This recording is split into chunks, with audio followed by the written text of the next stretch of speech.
مدینے کی گلی سے میرے حضور کا گزر ہوا نا، میرے حضور نے ایک مکان کو دیکھا، میرے حضور نے دیکھا، پوچھا میاں یہ کس کا مکان بن رہا ہے؟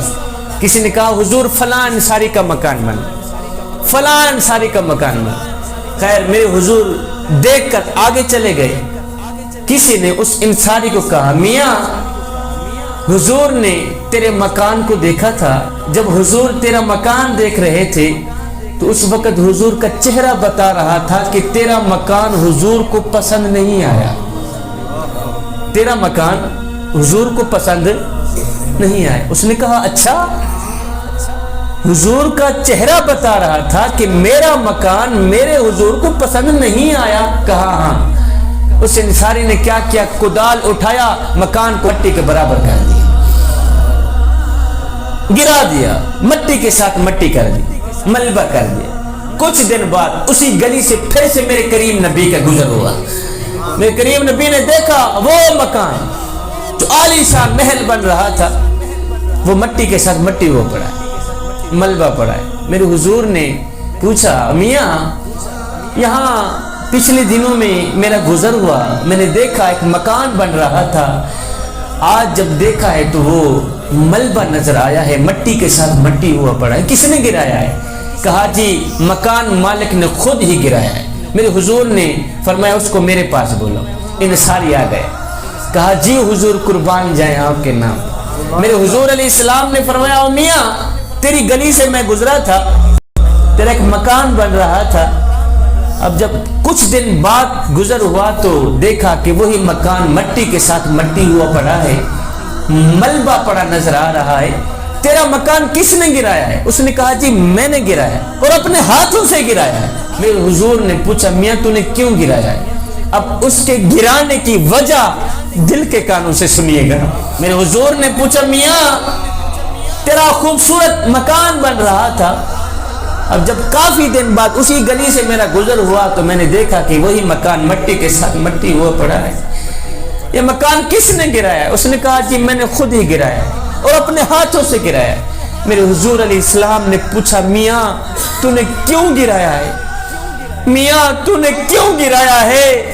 یہ سن کر اس صحابی کی چیخ نکل گئی، صحابی رو کر کہنے لگا حضور اس لیے گرایا ہے کہ میں نے سنا تھا کہ میرا مکان آپ کو پسند نہیں تھا،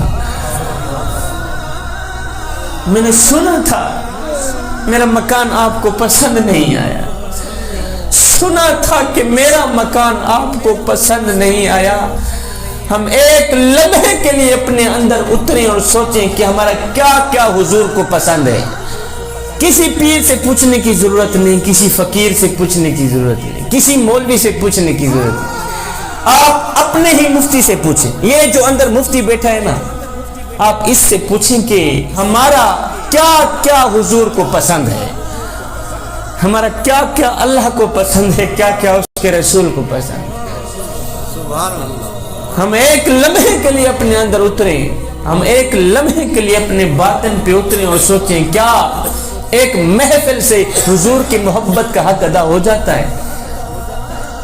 کیا چاول بنا کر لوگوں کو کھلانے سے حضور کی محبت کا حق ادا ہو جاتا ہے؟ کیا ہاتھ لہرانے سے، بلند آواز سے نعرے لگانے سے حضور کی محبت کا حق ادا ہو جاتا ہے؟ اگر نہیں ہوتا تو پھر آئیے سر سے لے کر پاؤں تک حضور کی غلامی کے رنگ میں رنگے جائیں۔ میرے حضرت فرماتے ہیں میاں یہ نہ ہو کہ کوئی تم سے پوچھے کہ تم کون ہوتے ہو اور تمہیں شناختی کارڈ دکھانا پڑے، دیکھو جی مذہب کے خانے میں اسلام لکھا ہے، ہم لوگ مسلمان ہوتے، پر میں نہ میاں نہ، کسی کو پوچھنا بھی نہ پڑے، تجھے بتانا بھی نہ پڑے، تیری وجہ کتے، تیرا طرز زندگی اور تیرا انداز معاشرت اس طرح کا ہونا چاہیے کہ تو دور سے آ رہا ہو، کوئی تجھے دیکھے تو فوراً کہے یہ کوئی عام نہیں آ رہا، یہ تو میرے محمد کا غلام ہی آ رہا ہے، سبحان اللہ، سبحان اللہ۔ یہ کوئی عام نہیں آ رہا، یہ تو میرے محمد کا غلام ہی آ رہا ہے۔ وہ ایک نوجوان تھا، چیتے کے اوپر سوار تھا، اس نے سانپ کو ہاتھ میں پکڑا ہوا تھا، چھری کے طور پہ استعمال کر رہا تھا۔ کمال کی بات یہ تھی کہ یہ سانپ اور چیتا دونوں اس نوجوان سے بڑے ہی لاڈ اور پیار کرتے چلے جا رہے تھے۔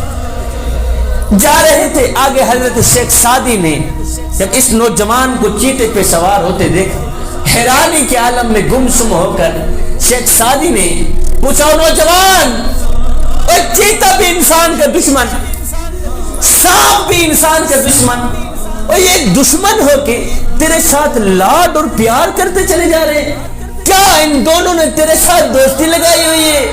یہ سن کر اس نوجوان نے کہا، حضرت جب سے میں نے اللہ کے ساتھ دوستی لگائی ہے نا، انہوں نے میرے ساتھ دوستی لگا لی، جب سے میں اللہ کا بنا ہوں، یہ میری